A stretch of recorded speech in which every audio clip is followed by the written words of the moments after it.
Hello students, आज के इस वीडियो लेक्चर में हम लोग बात करेंगे आरएनए पॉलीमरेज एंजाइम के बारे में।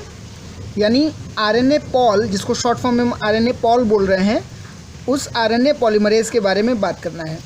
तो यहाँ पे सबसे इम्पॉर्टेंट बात यह है कि आरएनए पॉलीमरेज वो एंजाइम है जो आरएनए की सिंथेसिस करता है। मतलब अगर आप इसको डिफ़ाइन करना चाहें तो आप इसको ऐसे डिफ़ाइन कर सकते हैं कि RNA pol use for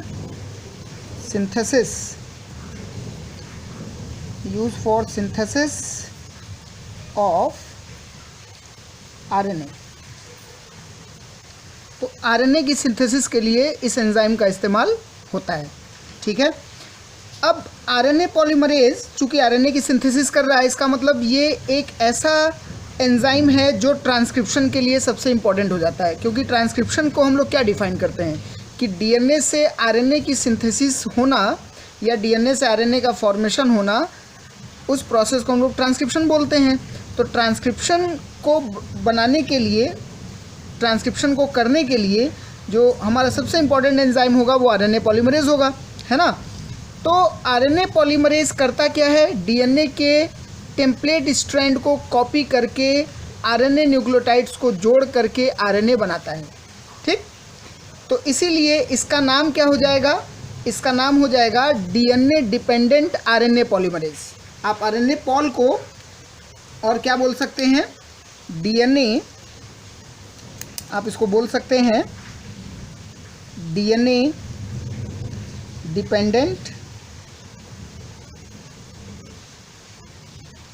RNA polymerase. ठीक है, डीएनए डिपेंडेंट आरएनए पॉलीमरेज, क्योंकि डीएनए टेम्पलेट का इस्तेमाल करके कॉम्प्लीमेंट्री रूल के हिसाब से उसको कॉपी करता हुआ ये आरएनए को बनाएगा। तो डीएनए का इस्तेमाल कर रहा है इसलिए डीएनए डिपेंडेंट है, और बनाएगा क्या, आरएनए। तो इसलिए आरएनए पॉलीमर की सिंथेसिस करेगा, तो इसलिए हम इसको आरएनए पॉलीमरेज बोलेंगे। ठीक। अब दो सिस्टम है हमारे पास, प्रोकैरियोट और यूकैरियोट। दोनों में आरएनए पॉलीमरेज के अलग अलग टाइप होते हैं। ठीक है, और उनका अलग अलग फंक्शन होता है। तो पहले हम लोग बैक्टीरिया की बात करते हैं। बैक्टीरिया यानी प्रोकैरियोट। तो प्रोकैरियोट में क्या होता है कि प्रोकैरियोट में सिर्फ एक ही तरह का आरएनए पॉल होता है, यानी आरएनए पॉलीमरेज होता है। ठीक है, और वही आरएनए पॉलीमरेज सभी रिक्वायर्ड आरएनए की सिंथेसिस करता है। यानी बैक्टीरिया में एक अकेला आरएनए पॉलीमरेज हर तरह का आरएनए, हर तरह यानी यही एमआरएनए भी बनाएगा, यानी मैसेंजर आरएनए बनाएगा, यही आपका आरआरएनए यानी राइबोसोमल आरएनए भी बनाएगा, और यही आपका टीआरएनए यानी ट्रांसफ़र आरएनए भी बनाएगा। तो तीनों तरह के आरएनए को बनाने के लिए बैक्टीरिया में एक ही तरह के आरएनए पॉलीमरेज का इस्तेमाल होता है, जबकि यूकैरियोट में ऐसा नहीं है। यूकैरियोट में कई तरह के आरएनए पॉलीमरेज होते हैं। ठीक है, और उनसे अलग अलग तरह का आरएनए बनता है। तो कौन कौन से टाइप के होते हैं, देखो।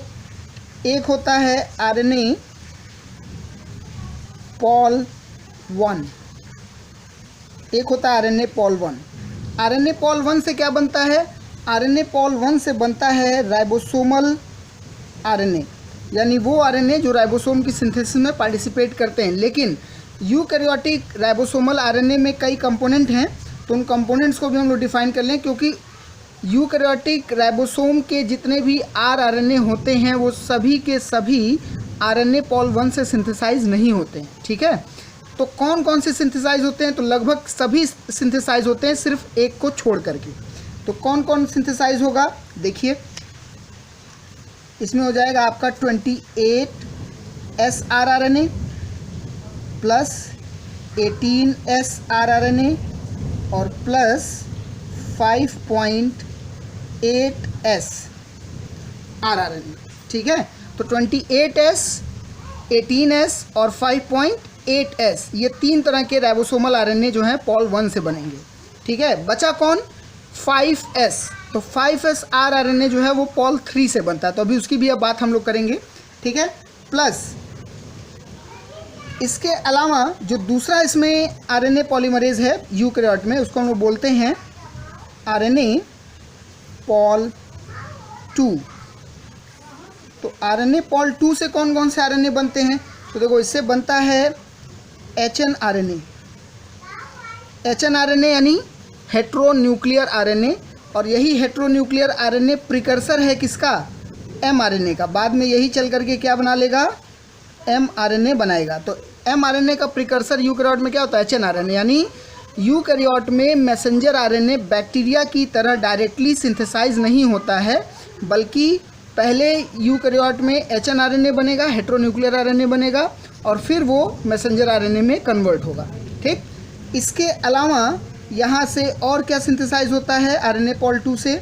आरएनए पॉल 2 से आपके बनते हैं siRNA, जो कि जीन रेगुलेशन का काम करते हैं, जीन साइलेंसिंग का काम करते हैं। तो siRNA का फुल फॉर्म होता है स्मॉल इंटरफेरेंस आरएनए, और स्मॉल इंटरफेरेंस आरएनए ही आरएनए इंटरफेरेंस यानी RNAi टेक्नोलॉजी में यूज़ होता है। ठीक है, और इसी के द्वारा नेचुरल सिस्टम में भी जीन को साइलेंट किया जाता है, रेगुलेट किया जाता है। ठीक है, तो इसका भी सिंथेसिस आरएनए पॉल 2 से होगा, प्लस इसके अलावा आपका सिंथेसाइज होगा SNO RNA, small nucleolar RNA. तो स्मॉल न्यूक्लियोलर आरएनए कहाँ से सिंथेसाइज होगा? पॉल 2 से। ठीक, अब आइए पॉल 3, जो तीसरा एंजाइम पाया जाता है यूकैरियोट में।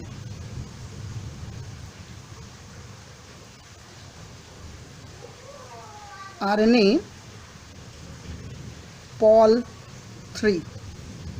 तो आरएनए पॉल 3 से क्या क्या बनेगा? देखिए यहाँ से बनेगा tRNA यानी ट्रांसफ़र आरएनए बन जाएगा, प्लस यहाँ से और क्या बनेगा tRNA के अलावा? tRNA के अलावा राइबोसोमल आरएनए का। देखिए यहाँ पर राइबोसोमल में 28S, 18S और 5.8S बना था, बचा था क्या? 5S rRNA। तो 5S rRNA यानी सबसे स्मॉलेस्ट सब यूनिट जो है राइबोसोमल आरएनए का, वो पॉल 3 से बनेगा। इसके अलावा यहाँ से क्या बनेगा? इसके अलावा यहाँ से बनता है SNRNA। SNRNA यानी स्मॉल न्यूक्लियर आरएनए। देखिए ये स्मॉल न्यूक्लियोलर है, ये न्यूक्लियोलस में पाया जाता है, और ये न्यूक्लियस में है, तो इसलिए स्मॉल न्यूक्लियर आरएनए बनेगा। ठीक है, और यही आरएनए कैटालिटिक आरएनए होता है जो स्प्लाइसिंग में मदद करता है HNRNA के। ठीक है, बात समझ में आई? तो ये सभी आरएनए बन रहा है। अब ये 3 मेजर आरएनए हैं, Paul 1, Paul 2, Paul 3 RNA polymerase, 3 ये मेजर हैं हमारे।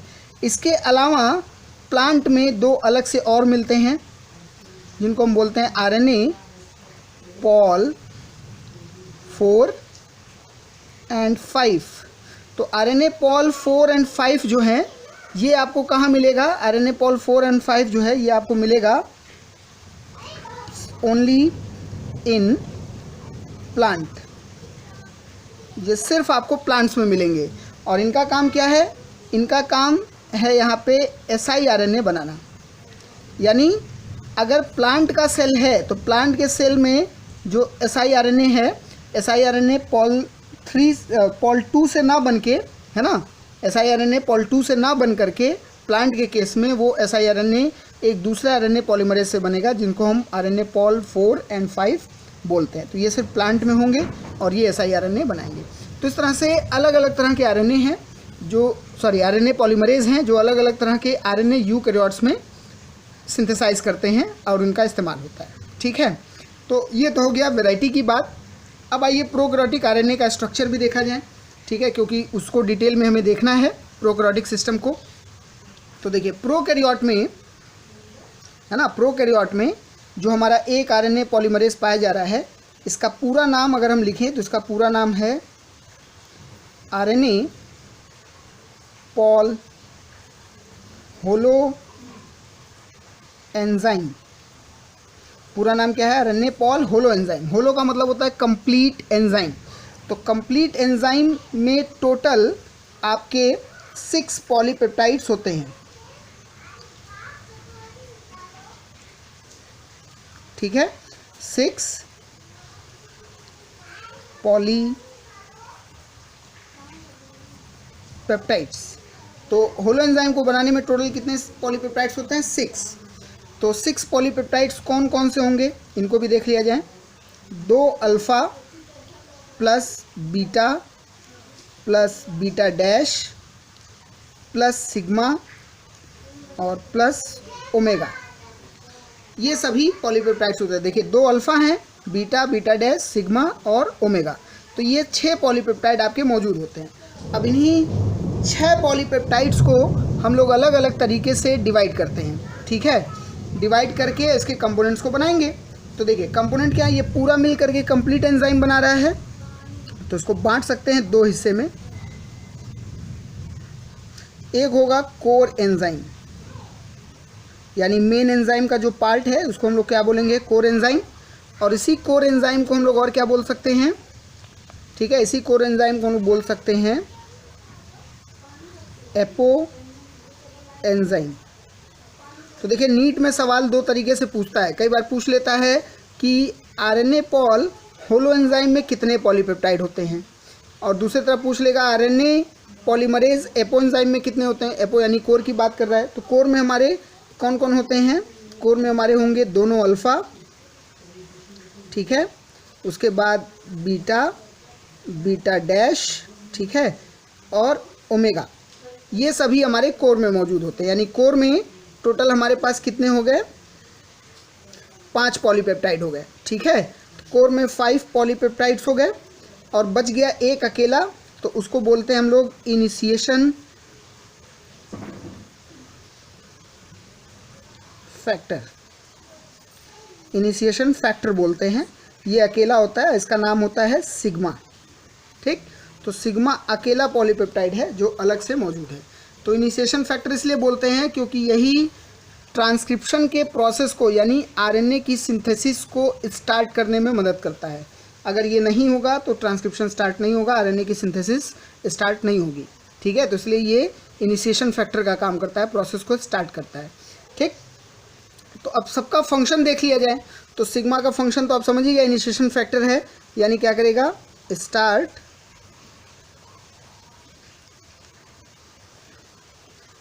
ट्रांसक्रिप्शन,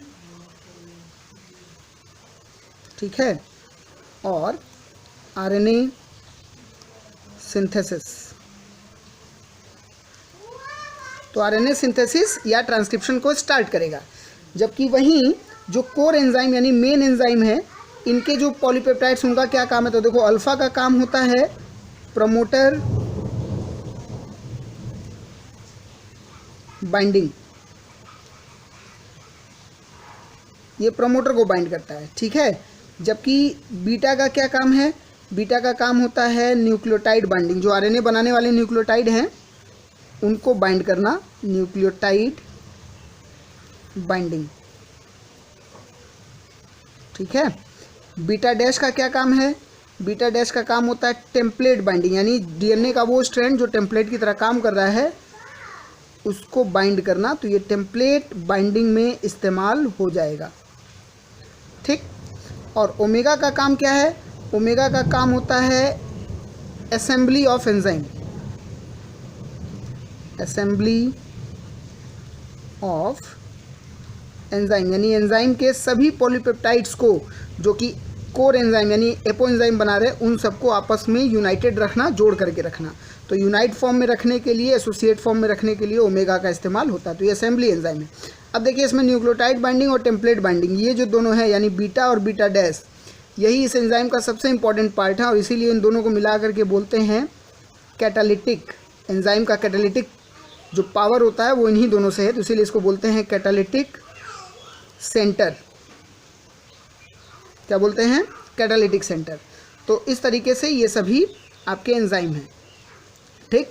अगर आप स्ट्रक्चर से इसको ड्रॉ करना चाहें प्रोकैरियोटिक को, तो आप स्ट्रक्चर से भी ऐसे ड्रॉ कर सकते हैं। देखिए सिंपल है, ठीक है, आप इसको स्ट्रक्चर से ऐसे ड्रॉ कर सकते हैं, 2 अल्फ़ा, ठीक, बीटा, बीटा डैश ऐसे, फिर यहाँ पे सिग्मा और फिर बगल में ओमेगा।